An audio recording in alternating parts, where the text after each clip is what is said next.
Merci. Alors, pendant qu'on installe le PowerPoint, je profite de la tribune qui m'est donnée. Bonjour à tous, pour lancer un appel à la salle.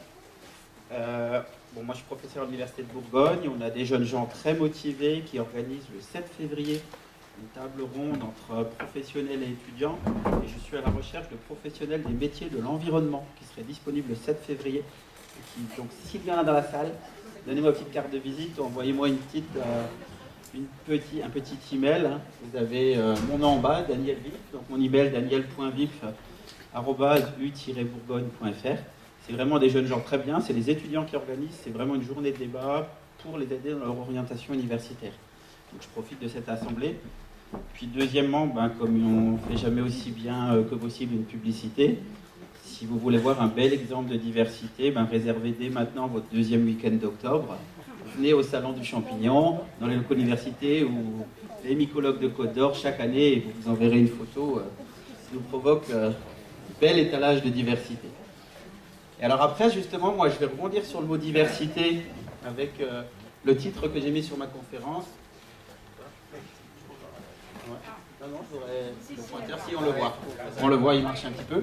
Donc moi, c'est les mycorhizes, une alliance plante-champignon, mais effectivement pas au mycète, mais champignons vrais, mycète. Et découverte en 1885 et encore mal connue. Et moi, le terme de biodiversité, alors je suis professeur de physiologie, et donc j'ai un truc que j'aime bien, moi, c'est quand je dis biodiversité, j'aime bien dire biodiversité fonctionnelle. Et pour moi, c'est très très important, parce que c'est important de décrire, de ménager une biodiversité. Mais la biodiversité fonctionnelle, on descend même en dessous du mot espèce qu'on a beaucoup utilisé. Et je prends toujours l'exemple quand je suis devant mes étudiants, je vais faire pareil avec vous. Ici, tout le monde, a priori, est de l'espèce Homo sapiens. On s'aligne tous, on court 100 mètres, on n'arrive pas vraiment en même temps.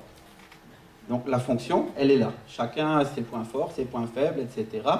Et donc, c'est à l'échelle de l'individu qu'il faut qu'on parle de biodiversité, qu'on parle de biodiversité fonctionnelle. Et je vais essayer de vous montrer un petit peu les travaux qu'on mène à Dijon depuis une trentaine d'années dans cette thématique-là et de vous montrer comment ces champignons, oui, je rebondis un petit peu sur la fin, malheureusement je suis arrivé qu'à la fin de l'exposé de Marc-André ce matin, mais sur le côté ces microbes qui ont un rôle primordial. Et donc, en introduction très générale, la nature, ça fait longtemps que ça existe, c'est la première des choses. Et quand on parle plantes, biologie végétale, si je parle plantes terrestres, ça fait 450 millions d'années que les plantes sont sorties de l'eau. Elles n'ont attendu ni nous, ni nos lois, ni nos actions pour coloniser la surface terrestre. Elles se sont débrouillées, elles ont fait des paysages. Et il y a eu, dès le début, on en reviendra dessus tout à l'heure, dès la sortie de l'eau de ces plantes, des associations avec des micro-organismes. On a même actuellement une hypothèse sur une association sous forme de symbiose intégrative, comme en parlait Marc-André tout à l'heure, mais on n'a pas encore la démonstration toute parfaite, mais je vous en parlerai rapidement tout à l'heure. Et elles se sont associées à ces micro-organismes en faisant une symbiose bénéfique. Et tout ça, ça n'est qu'une partie du sol. Et le sol, depuis 50 ans, quand on parle du sol, on parle de ce qui est en brun là. Caractéristiques chimiques, structure, caractéristiques physiques, éventuellement cycle des nutriments, mais c'est tout ce qu'on voyait dans un sol. Le reste, on ne s'en occupait pas. À la limite, ça aurait été du béton, c'était presque pareil, si ce n'est que c'était plus dur de faire un trou pour mettre la graine dedans. Mais c'est à peu près l'image qu'on en avait, je caricature à peine. Or, un sol, c'est extrêmement riche en microbes. Et Marc-André l'a dit, c'est tout petit, ça a plein de rôles, ça a plein de fonctions, et tous ont plein de fonctions. Parce que les microbes, vous voyez, je vous ai mis bactéries, champignons, 1 gramme de sol, un sol bien équilibré, c'est des centaines de milliers de champignons au niveau individu, c'est des millions de bactéries. Tout ça dans 1 gramme, quand vous prenez 1 gramme de sol en main. Donc vous voyez la biodiversité qu'il y a dans un petit volume comme ça. Et cette biodiversité, il y a différentes relations, parasites, antibiotiques, compétition, synergie, etc. Et tout ça, c'est cet ensemble d'interactions qui contribuent au cycle de l'azote qui fait ce qu'on appelle l'état sanitaire d'un sol ou l'état de vie d'un sol. Et cet état de vie d'un sol, il est important, parce que pendant longtemps, on a dit, on se débarrasse des pathogènes, on fait les traitements qu'il faut, mais on ne s'occupe pas des bénéfiques. Maintenant, on est en train de dire, ok, il faut favoriser les bénéfiques, mais il faut éliminer les pathogènes. Mais les pathogènes, c'est oublier qu'ils participent à l'équilibre du sol. C'est pour ça que j'entendais tout à l'heure le terme de nuisible. C'est quoi nuisible? Quelle est la définition? Moi, je dirais d'inuisible ou d'hypathogène. Parce qu'un pathogène, à un moment ou à l'autre, va avoir un rôle dans le cycle du carbone de l'azote. Et ce rôle-là, il est important pour le fonctionnement du sol, il est important pour tout. Et c'est pour ça que je parle de biodiversité fonctionnelle. On a vraiment besoin de la fonction à un moment. À un moment, on aura une fonction négative, à un moment, on aura une fonction positive. Et c'est là aussi que le débat sur les services écosystémiques, à mon avis, n'est pas terminé, il y en a pour longtemps. À part de l'aspect philosophique qui est actuellement en train de prendre le dessus, on nous dit peut-on chiffrer la nature? Mais surtout, comment chiffrer un pathogène? Est-ce qu'on va faire un bonus-malus? C'est très difficile. Et à partir de quelle frontière de bonus-malus sera-t-on classé pathogène, bénéfique, nuisible? Donc là, il y a un énorme travail de réflexion. Je prêche un peu pour ma chapelle, parce que pour arriver à faire ce genre de choses, il faut comprendre comment ça marche. Alors, comprendre comment ça marche, les symbioses. Alors, les symbioses, c'est très large. J'ai repris la définition originale de Barry, symbio en grec, vivre avec. Donc, il y a plein de possibilités de symbiose. On a parfois en France une tendance à dire que la symbiose, c'est une association bénéfique. Si on passe nos frontières, on voit que la symbiose, c'est vivre ensemble. Donc, c'est comme dans un mariage, c'est pour le meilleur et le pire. Donc, il y a plein de possibilités. Alors là, j'ai repris les dessins de mon collègue Dirk Redeker aussi à l'université. Le parasitisme, où l'un vit vraiment aux dépens de l'autre. Le mutualisme, tout va bien sur la photo. Et une interaction neutre, où l'un finalement a des bénéfices, mais sans inconvénient pour l'autre. Mais finalement, quand je regarde bien, on va parler mycorhize, et je vais vous montrer des effets positifs de la mycorhize. Mycorhize, alors tout de suite, c'est quoi? Mycorhize, Mucus rhiza, c'est un organe fait entre un champignon et une racine, qui est une association à long terme mutualiste. Et je dis à long terme, parce que si je regarde à un instant donné, finalement, je peux avoir la vision du parasitisme. Je peux dire, mon champignon, il est en train de prendre quelque chose à ma plante. Alors sur le long terme, quand tout va bien, ça s'équilibre. Mais on a un curseur dans le vivant qui est très fragile. On bascule très vite du parasitisme au mutualisme. Et on le voit bien, nous, quand on essaye de reconstituer ce genre d'association dans un tube, dans une boîte de pétri, qu'on fait nos petits microcosmes. Quand tout va bien, chacun aide. Puis à un moment, il y a un déséquilibre. Et soit le champignon, soit la plante se débarrasse de l'autre. Et c'est fini. Et une expérience toute bête qu'on est en train de faire au laboratoire, si tout d'un coup, ma plante, je la place à l'obscurité. Elle ne fait plus de photosynthèse, elle ne fait plus de sucre. Elle ne devient plus du tout intéressante pour le champignon. Et alors là, elle ne devient plus du tout un allié. Et finalement, on se rend compte que quand on regarde nous, un petit peu ce qui se passe au niveau des gènes et donc du fonctionnement, ça devient guerre et paix. À tout moment, chacun essaye de reprendre tout ce qu'il peut de l'autre. On a un divorce qui n'est pas du tout à l'amiable, si on reprend les adultères, tout ça de ce matin. Ça se passe très mal en général. Alors pour revenir, je vous l'ai dit, la mycorhize, plus précisément, ça date de 1885. Et quand je vais dire il faut qu'on comprenne le fonctionnement, vous voyez, on a même dépassé l'échelle du centenaire là. On est plus de 130 ans après, vous verrez que finalement, il n'y a encore pas tant de choses que ça de connu. Il y a encore plein de questions. Alors c'est bien, d'un point de vue égoïste, parce que je peux dire aux étudiants, sans souci, il y aura du travail pour vous. Mais on est aussi frustrés. On aimerait bien comprendre encore plus vite. Mais alors pour vous donner une anecdote, j'étais la semaine dernière à Montpellier au pôle de compétitivité cali-méditerranéen sur les possibilités d'utilisation de la mycorhize des bactéries en agriculture. On nous a donné un cahier des charges et en tant qu'expert on devait dire possible, pas possible. En gros on nous demandait de faire en 2 ans ce qui a été fait en 50 ans avec le chimique. La réponse c'était pas possible. On ne peut pas demain dire on arrête tout, on change. On n'a pas les connaissances, on joue à l'apprenti sorcier si on fait ça. Parce que c'est bien de savoir que ça existe, mais il faut comprendre comment ça marche si on ne veut pas faire d'erreur. Donc il faut aussi, malheureusement ou heureusement, laisser du temps. Et donc, l'histoire, elle a commencé en 1885, quand le botaniste allemand Franck a fait ce dessin-là. Alors là aussi, si je vous remets dans la situation de mes étudiants, ils râlent toujours sur la qualité des microscopes en TP. On dit, on voit rien, c'est des vieux appareils, ils ont 15 ans, ils ont 20 ans. Je dis, regardez, 1885, la qualité du dessin, imaginez les lentilles de l'époque. D'accord? Donc, c'est possible. C'est pour ça que j'aime bien montrer ce dessin. Et là, on voit la première forme de mycorhize qui a été décrite. Alors, pour ceux qui ne sont pas familiers, la mycorhize, il y a plusieurs formes. Je vais revenir dessus tout de suite. Celle-là, c'est ce qu'on appelle l'ectomycorhize. Alors, ecto, pourquoi? Parce que le champignon ne rentre pas dans la cellule végétale. Dans l'endomycorhize, il rentrera dans la cellule de la plante. Et alors, en fait, le champignon, il fait 2 structures. Il fait ce qu'on appelle ici tout plein d'ifs autour de la racine. Donc, ce qu'on appelle le manteau, qui a aussi un rôle de protection de la racine à partir de ce moment-là. Et d'ailleurs, la racine, elle va perdre ses poils absorbants, parce que l'absorption de nutriments se fait via le champignon. Et on a une deuxième structure qu'on voit ici, si je grossis cette partie-là, des cellules corticales, où les ifs se placent entre les cellules de la plante. Ça s'appelle le réseau de Hartig, c'est le monsieur qui l'a décrit. Le réseau de Hartig, c'est pourquoi ça se place comme ça, un briquet de terre, c'est pour augmenter la surface de contact entre les deux partenaires. ça permet d'augmenter les possibilités d'échange entre les deux. Donc voilà à quoi ça sert. Parce qu'effectivement, la mycorhize, je vous l'ai dit, il y en a deux types. Donc celle dont on vient de parler, l'ectomycorhize. Une autre, qui est plutôt celle sur laquelle on travaille au niveau recherche à Dijon et qui est la plus répandue, et je reviendrai dessus tout à l'heure, c'est la mycorhize à arbuscules. Alors vous voyez ici, le champignon, il rentre dans la cellule végétale. Marc-André nous a parlé de la paroi ce matin. Il passe la paroi, il ne passe pas la membrane, pour ceux qui connaissent bien la cellule.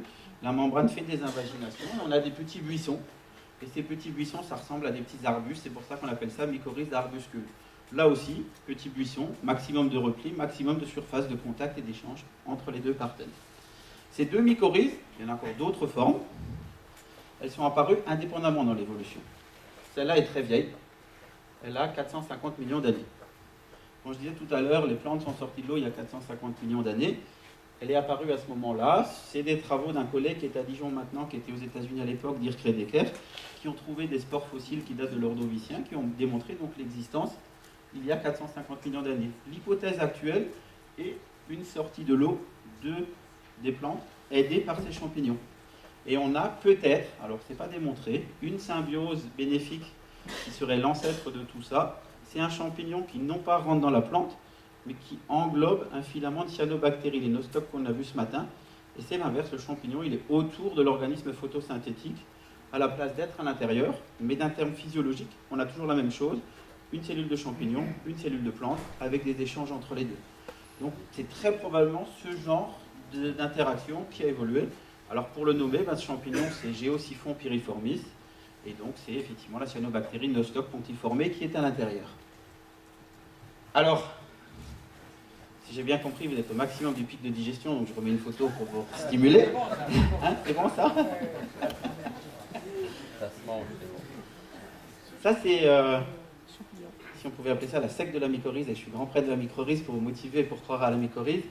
Sans mycorhize, il y a tous ces champignons sauf un qui n'existerait pas à l'état de fructification.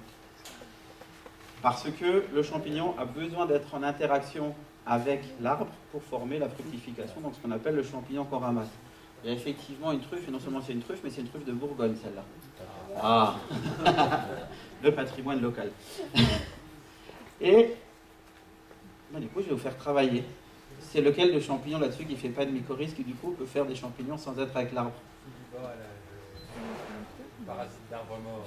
Non, même pas. Celui-là, il peut être symbiotique. Même s'il est sur un arbre mort. Il peut. Il a deux modes de vie. Il y en a un qui là-dedans ne fait pas de mycorhize du tout. C'est facile, hein, vous allez à Carrefour, vous en voyez plein pas cher. Agaricus bisporus. Pour ceux qui voulaient des noms, je vous les mets là, mais je pourrais vous les donner. Agaricus bisporus, on peut le cultiver, oui, parce qu'il n'a pas besoin de la plante associée. Lui, il ne fait pas de mycorhize, donc c'est un mode de vie saprophyte, donc pas besoin. Alors les mycorhizes, c'est compliqué, je recule 2 secondes sur là. On a 2 types de mycorhizes. Alors l'ectomycorhize, c'est toutes ces fructifications qu'on a vues là. C'est principalement en milieu forestier. Vous avez un grand spécialiste dans la salle avec Marc-André Sellos, puisque c'était nos jeunes années à Nancy où on travaillait là-dessus. Et chacun peut vivre tout seul. La plante peut vivre sans le champignon peut vivre sans la plante, mais sous forme de mycélium. Il ne fera pas la fructification. A l'inverse, ici, dans la mycorhize à arbuscules, c'est une symbiose qui est très vieille, 450 millions d'années. Il n'y a que 200 espèces de champignons, ce qu'on appelle les gloméromycètes. Alors là, c'est justement une des applications de ce que Marc-André nous a montré, la phylogénétique moderne, l'utilisation d'outils moléculaires. C'est que depuis 2001 qu'on connaît ce groupe de champignons. Avant, on les retrouvait classés dans d'autres champignons. C'est vraiment un phylum à part. Donc là aussi, c'est toujours, quand je dis comprendre, la science avance et on peut aussi avoir donc de nouvelles idées. Et la différence, c'est qu'ici, le champignon est un biotrophe obligatoire. Il ne peut pas vivre sans la plante. Manque de bol pour nous, parce que c'est le champignon qui s'adresse aux plantes en agriculture. Donc ça veut dire que pour produire du champignon, pour éventuellement l'utiliser comme on utilise les bactéries, il faut une plante. Ou il faut au moins des racines, on pourra en discuter.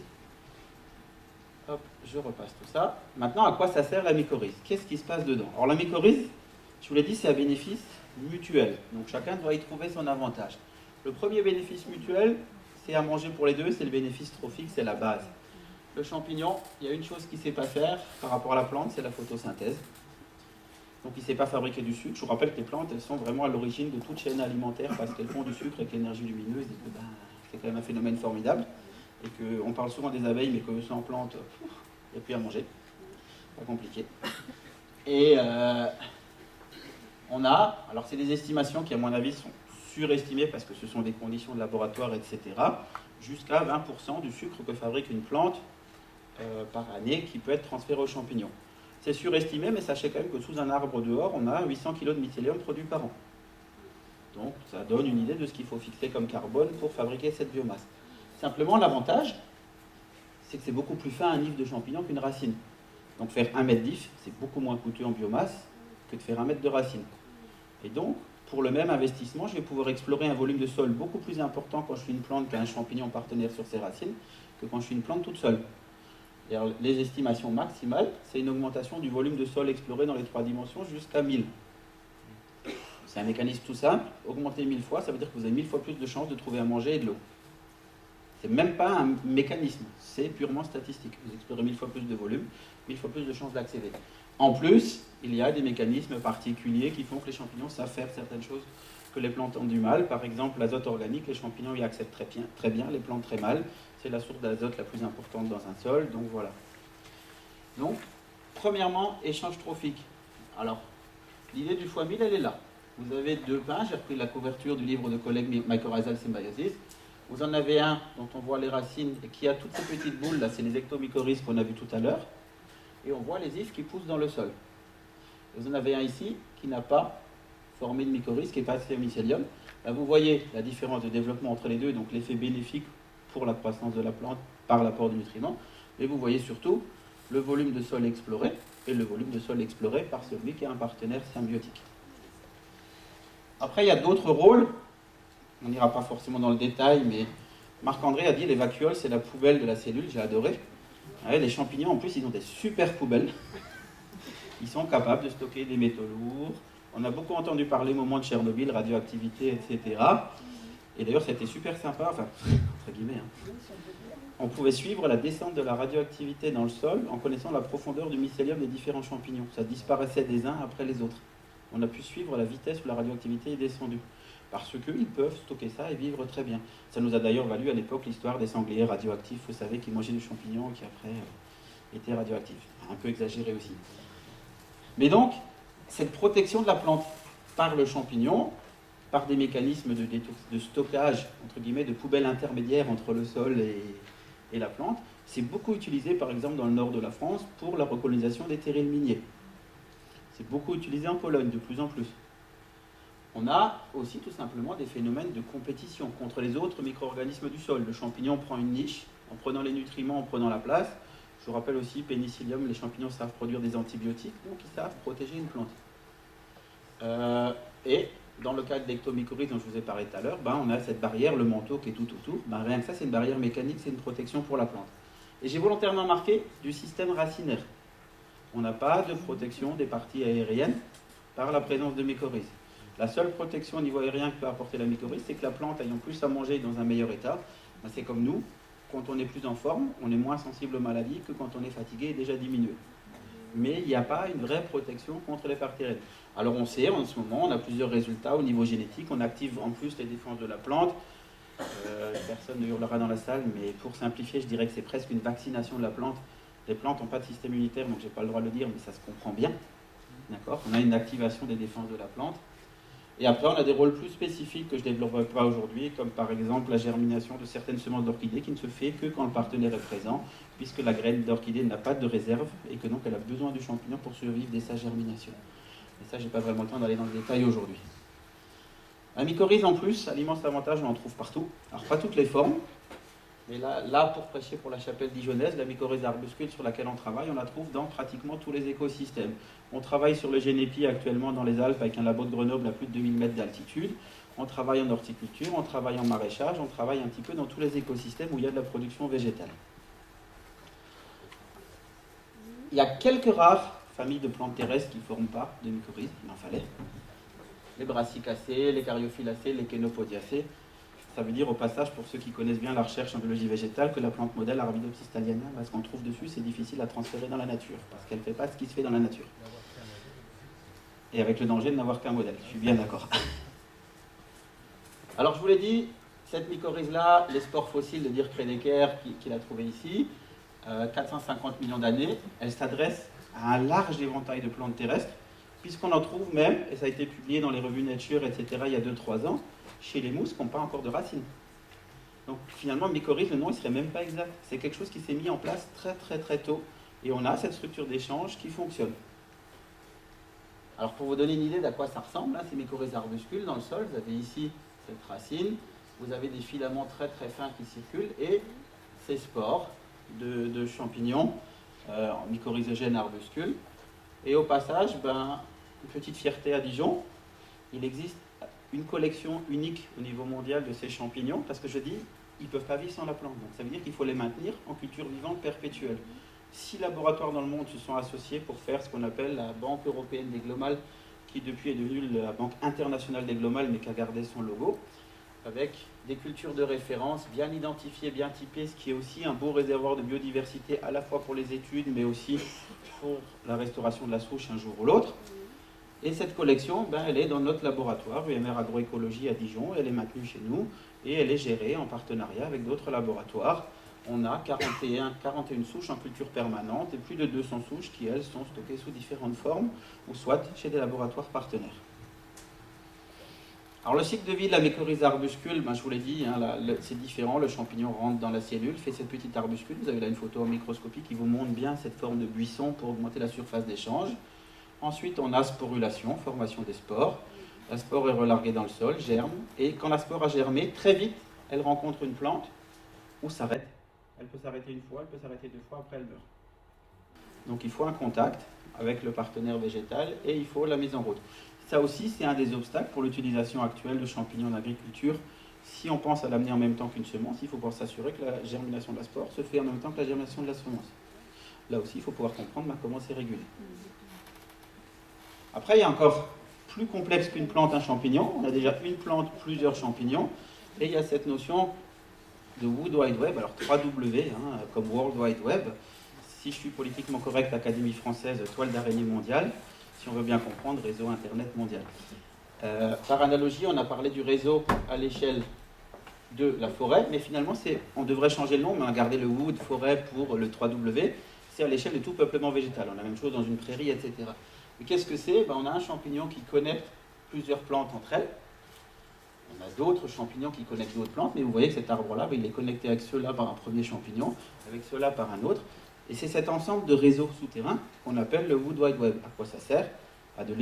On a démontré des échanges de nutriments plante-plante à travers le champignon et de signaux aussi. Donc on a montré les attaques de pathogènes sur une plante, la suivante est prévenue grâce à un transfert par le champignon. Mais on a aussi démontré, par exemple, dans les forêts d'érable au Québec, qu'avant le débourrement des feuilles d'érable, on a un transfert de sucre par les liliacées qui, elles, sont déjà en feuilles, vers les érables. Donc on a vraiment un réseau d'entraide à travers ces champignons. Donc ça aussi, c'est encore une échelle plus complexe quand on parle de mycorhize. Alors après, à quoi ça sert ? Juste quelques exemples pour terminer d'à quoi ça sert sur des résultats qu'on a fait. Alors ça, c'est un peu l'expérience pionnière à Dijon. Je la cite d'autant plus volontiers qu'elle a été faite longtemps avant mon arrivée. Je suis arrivé en 2007, elle date de 82. Vous voyez, ça a été fait sur le site de l'INRA à Bretonnière en prenant un sol classique, faisant pousser différentes cultures. Ça a été fait avec l'oignon, ça a été fait avec le céleri, ça a été fait avec plusieurs cultures. Soit vous faites pousser votre plante sans rien changer à votre sol, soit vous désinfectez votre sol. Là, vous voyez l'effet de la vie du sol. Ce matin, comme Marc-André disait, ce qu'on ne voit pas, qui est super important. On a désinfecté le sol, il y a les mêmes nutriments. Vous voyez le développement de la plante. On peut le restaurer en amenant un engrais phosphaté. On peut doper sa plante, on peut la faire pousser en amenant de l'engrais de synthèse. Et là, ce qu'on a fait là, vous voyez, ça a été évidemment répété un grand nombre de fois, c'est pas un hasard, je vous ai juste mis un carré pour vous montrer la répétition. On a juste amené une souche de champignons qui forment des mycorhizes arbuscules, CMA. Donc en restaurant un seul des organismes du sol, on arrive déjà à avoir pratiquement le même développement qu'en mettant des engrais au développement sauvage. Alors imaginez si on arrive à bien gérer, à bien comprendre son sol. L'idée, c'est pas d'aller inoculer. C'est partiellement inoculer, mais c'est surtout de comprendre et de bien gérer le potentiel de son sol. Et c'est d'autant plus important qu'on sait tous qu'il y a une crise du phosphate qui s'annonce, qui est bien plus grave que la crise du pétrole. Elle va arriver bien avant. Et qu'il commence à y avoir, signe que la crise s'aggrave, des spéculations boursières sur le phosphate. J'ai vu, il y a maintenant tous les lundis un index phosphate, il y a eu un pic x 1000. Il n'a pas duré longtemps. Imaginez s'il dure longtemps et que le prix des engrais phosphatés augmente de 1000. Vous voyez l'impact sur le prix des légumes. D'autres rôles, alors ce rôle de biofertilisant. Alors là, c'est une photo justement de cette bague, de notre culture qu'on a. Ici, vous avez la plante qui n'a pas eu de champignons, vous voyez sa développement, par rapport aux plantes, exactement la même armoire, elles sont juste à côté, mêmes conditions de culture, sur lesquelles on a mis différentes souches. Et quand on met différentes souches, on a justement différents résultats, d'où ma notion de biodiversité fonctionnelle, pas seulement l'espèce, d'aller vraiment plus loin. Et c'est vraiment quelque chose qu'on voit, je pourrais vous montrer plusieurs exemples, j'en ai encore un ou deux derrière. Le rôle de protection, vous le voyez là, sur du framboisier non inoculé, du framboisier inoculé, et sur les deux, on a appliqué un pathogène qui rentre au niveau racinaire, Phytophthora parasitica. Les premiers symptômes, vous les voyez où? Vous les voyez sur les feuilles, vous voyez la différence entre la plante mycorhizée et non mycorhizée. Je précise, ça n'élimine pas le pathogène. Il est contrôlé. C'est clairement, et la mycorhize n'a pas un effet curatif, un effet préventif. Il faut que la mycorhize soit installée avant pour avoir cet effet-là. Ce n'est pas la peine d'aller inoculer une fois que la maladie est présente. Ça, c'est pas. D'ailleurs, si la mycorhize était le remède miracle, ça fait 450 millions d'années qu'il n'y aurait plus de problème sur Terre. Hein, restons réalistes. Ça a un effet stabilisant, parce que ces champignons, ils ont une autre propriété, ils extraitent des glycoprotéines. Alors, glyco, le sucre, le miel, ça colle, le sucre mou, ça colle, le caramel, ça colle. C'est une protéine qui va stabiliser le sol. Ça s'appelle la glomaline, parce que ces champignons sont des gloméroglycètes. Il y a des gens qui appellent ça la superglue du sol. Ça agglomère les particules, ça fait une résistance à l'érosion, et ça fait aussi une perte d'eau par les lessivages qui est réduite, puisque l'eau s'écoule moins vite. Et cette action, elle est évidemment complétée par le réseau d'IF, qui agglomère aussi le sol. Ça fait un sol plus compact, sans aller vers un sol argileux, mais ça fait un sol plus stabilisé. Et le dernier rôle, c'est que je vous ai dit qu'il y a un effet sur la physiologie de la plante. La physiologie de la plante, ça se ressent par le développement de la plante. Vous avez ici des rosiers dans la même chambre de culture, l'un inoculé, l'autre non. Vous voyez la différence de développement. C'est pas pour dire c'est mieux, c'est moins bien, c'est que ça a un effet clair. Alors après, comment ça se produit la mycorhize? Parce que je dis, on ne peut pas le produire sans plante. Les premières méthodes développées, c'était en plein sol, avec tous les inconvénients de problèmes de stérilité, de risque d'emmener un pathogène, etc. Mais néanmoins, je vous l'ai mis, parce que ce plein sol-là, cette culture-là, on l'a utilisé chez un pépiniériste qui est venu nous voir. Alors vous regardez qu'une rangée sur deux, et qui nous disait, j'arrive plus à produire. C'était les pépinières Le Vavasseur. Ils ne produisaient plus qu'une plante par-ci, une plante par-là. Il a été très déçu quand il est venu au labo, parce que tout le monde a brandi de joie en voyant ces photos. Donc, super, ces plantes-là, elles sont mycorhizées, c'est sûr. Ça avait fait très peur. Et finalement, ce qui a été fait, c'est qu'on a réinoculé un seul champignon, une rangée sur deux. Donc toujours qu'une seule souche. Donc c'est vraiment pas la quintessence de ce qu'on peut faire. Et vous voyez qu'on a réussi à faire simplement refonctionner cette particularité-là de ce sol-là. Et alors après, on a depuis peu une nouvelle fenêtre. On est pratiquement arrivé à la fin. Alors c'est un projet qu'on a développé en Chine, parce que nul n'est prophète en son pays. Projet sur la patate douce, inoculée, non inoculée, inoculée, et on a eu une augmentation du rendement en production de la patate douce. Encore une fois, ce n'est pas un remède miracle, il y a des variétés qui répondent, des variétés qui ne répondent pas, c'est nécessaire de bien analyser ce qu'on fait, de bien comprendre ce qu'on fait. J'insiste vraiment sur ce mot-là. Mais on s'est rendu compte, quand on a analysé ces patates douces, que non seulement on avait plus, et surtout, nous, ce qui nous a intéressé, c'est qu'on avait un effet sur la qualité, avec une augmentation de la quantité de sucre de près de 15% et de près de 23%. Alors là, je vous ai mis que ces chiffres-là. On pourrait rester là, vous me direz, ouais, super. Simplement, on a pris 3 champignons différents. Il y en a un qui a à peine augmenté, il y en a un autre qui a augmenté entre, et il y a un champignon qui a fait ça. Les 3 étaient de la même espèce. Encore une fois, la notion de diversité fonctionnelle à l'échelle de l'individu. Et ce n'est pas le champignon qui va marcher en Chine, il ne va pas marcher à Dijon. Parce qu'actuellement, il y a une industrie de la mycorhize qui se met en place. Tout le monde utilise une seule souche qui a été isolée au Québec. Je trouve ça catastrophique. Et on a quand même fait des choses à Dijon. Donc, ce qu'on a fait sur l'oignon, production locale, que vous connaissez sûrement. Et on a travaillé ici avec Dijon Céréales, où on a travaillé sur la production d'oignons en mycorhizé sur plusieurs années. Je ne vais pas insister longtemps, mais on a travaillé sur la composition en produits soufrés. Donc l'apport de produits soufrés dans l'oignon. Donc la qualité, vous savez aussi que ces produits soufrés, nous, animaux, on n'est pas capable de les produire. On a besoin des plantes pour les trouver dans notre alimentation. Mais surtout, ce qui est intéressant, c'est que là, encore une fois, c'est variable. Vous voyez, j'ai un champignon qui ne donne pas du tout le même profil que l'autre. Mais surtout, ce qui est intéressant, c'est ce qui est en rouge. C'est que, quelle que soit l'expérience, on a une augmentation de la quantité en composés soufrés quand on a réduit la quantité d'engrais azotés de 50%. Donc en réduisant l'engrais en amenant le champignon, on avait une augmentation de la qualité du produit final. Ça, quand on parle de chiffrage, de services écosystémiques, c'est hyper important. Combien est-ce que vous êtes prêt à perdre en quantité si vous avez un gain en qualité? Et ça aussi, c'est pas facile, hein, je n'ai pas la réponse. Et travaux complémentaires qu'on mène actuellement sur le framboisier ou sur la fraise, on se rend compte chez le framboisier que on a plus de molécules antioxydantes dans les framboises et dans les feuilles de framboisier quand le framboisier est mycorhizé. C'est simplement cette modification de la physiologie qui arrive à ça. Et donc on a un effet santé. Chez le fraisier, on s'est rendu compte que 98% des consommateurs, on allait jusqu'à un test consommateur, ont préféré nos fraises mycorhizées aux fraises non mycorhizées. On évidemment allait chercher pourquoi dans les fraises, on avait plus de sucre. Alors ce qui était bien en plus, on était très content, c'est que le seul sucre qui a augmenté, c'est le fructose. Je n'ai pas le temps de rentrer dans le détail, mais quand on travaille sur les mécanismes, la plante, elle excrète du saccharose, le champignon prend que le glucose, on se demandait ce qui devient du fructose. L'hypothèse actuelle, c'est que justement, il est renvoyé dans la plante pour aller vers les fruits. Et que donc, c'est ça qui permet cette augmentation. Et là où je complexifie la chose, c'est que je travaille sur le fraisier, on a un bon résultat sur la qualité du fruit, mais le meilleur résultat qu'on a, c'est quand on a associé une souche de champignon et une souche de bactéries de type Pseudomonas, donc bactérie qui promeut aussi la croissance des plantes. Le champignon tout seul suffisait pas, ou alors on avait des résultats bien moindres. Là aussi, biodiversité fonctionnelle de l'individu. Quand on changeait les couples champignons-bactéries, on avait tous les résultats possibles.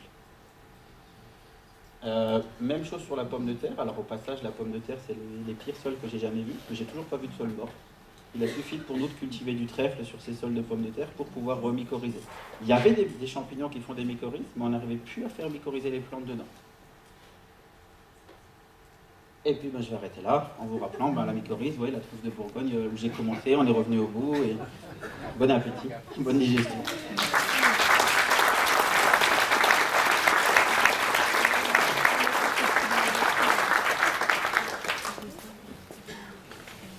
Alors on va se laisser un tout petit temps de questions, et on aura bien découvert que maintenant quand on va au marché, on demandera s'il y a des mycorhizes dans les paniers. Hein.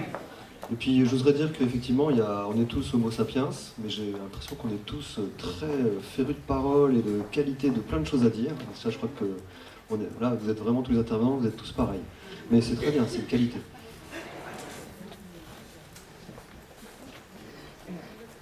Si, alors une petite question générale. En écologie un peu idéale, on dit souvent que quand on examine les parasites, que le parasite qui est le plus virulent, s'il y a parmi des individus, tue sa proie très vite, donc il n'en profite pas longtemps. Et donc le parasite moins virulent est gagnant, et la sélection petit à petit amène la moindre virulence des parasites si ça dure assez longtemps. Et que ça peut aboutir finalement à la symbiose qui est gagnant-gagnant. Est-ce que ça peut jouer dans ce cas-là? Est-ce que tu as des arguments là-dessus, ou est-ce que c'est une idée purement idéale? C'est une idée qui est tout à fait vraie, c'est ce que je disais tout à l'heure, dans la frontière entre la symbiose et le parasitisme. Et on a aussi des champignons colonisateurs plus ou moins rapides, et ce n'est pas toujours les colonisateurs les plus rapides qu'on retrouve à la fin. Et on n'a pas le même effet, justement, des colonisateurs. On a des champignons que nous, on utilise toujours le terme agressif, même si c'est une symbiose bénéfique, mais on se rend compte que finalement, un agresseur, entre guillemets, trop rapide, peut basculer vers le parasitisme inversement. C'est vraiment une idée qui, à mon avis, est tout à fait dans la réalité.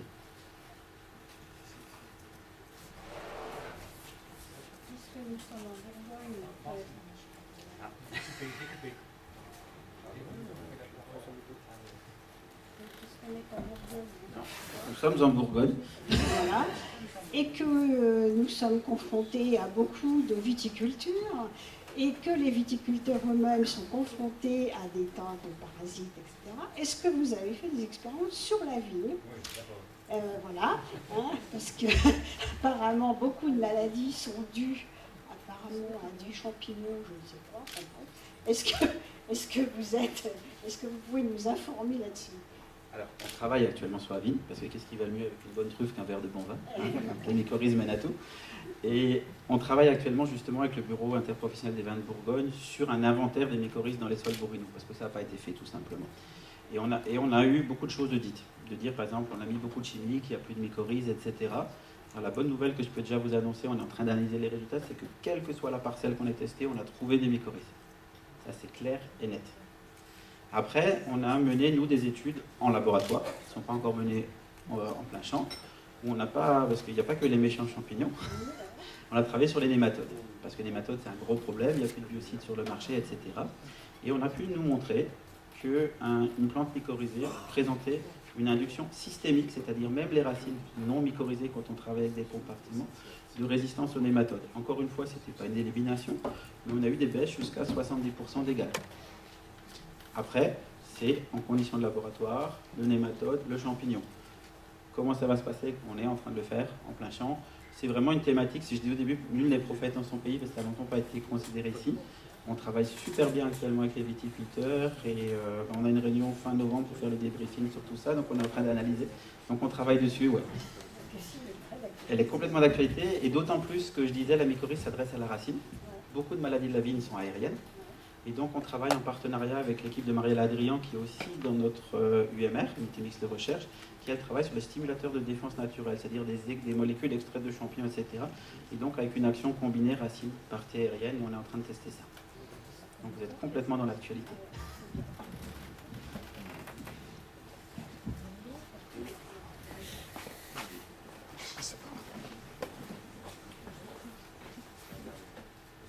Merci. Est-ce qu'on sait pourquoi les brassicacées et les kénopodiacées, puis vous avez dit les cariophyllacées, ne développent pas de mycorhize? Non, on ne le sait pas. On a quelques idées, hein. C'est des stratégies évolutives différentes. Je prends par exemple justement la fameuse Arabidopsis thaliana qui est une brassicacée. Tout à l'heure, je disais les plantes ont beaucoup de mal à prélever l'azote organique. Arabidopsis y arrive très bien. On a quelques plantes polaires, donc des environnements très particuliers, il n'y a pas toujours des microbes, qui elles aussi ont développé cette même caractéristique. Donc c'est une stratégie évolutive différente. Par contre, le pourquoi, non. Et alors, quand on dit elles ne font pas de mycorhize, c'est vrai au champ en conditions naturelles. Certaines des brassicacées kénopodiacées, on arrive en laboratoire à leur faire des mycorhizes. Mais vraiment dans des conditions très très particulières, donc pour le moment c'est vraiment de la culture artificielle. Mais ça veut dire qu'elles n'y sont pas complètement fermées.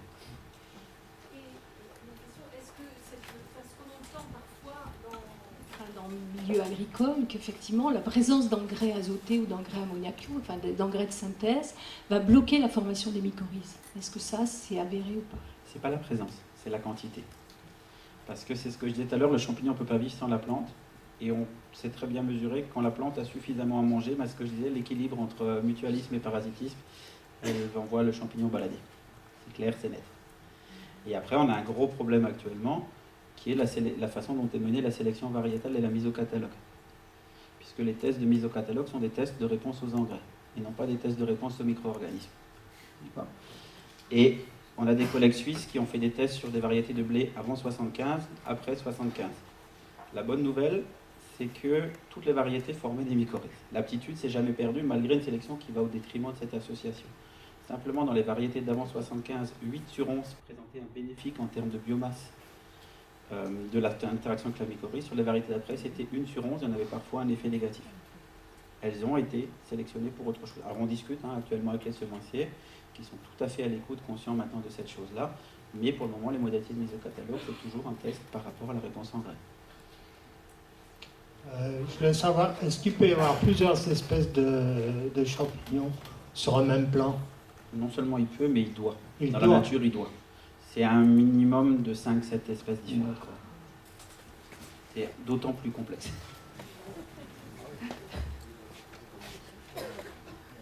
Écoute, merci beaucoup. Avec plaisir. Bon, donc c'est un peu une histoire d'amour vache, hein, quand même.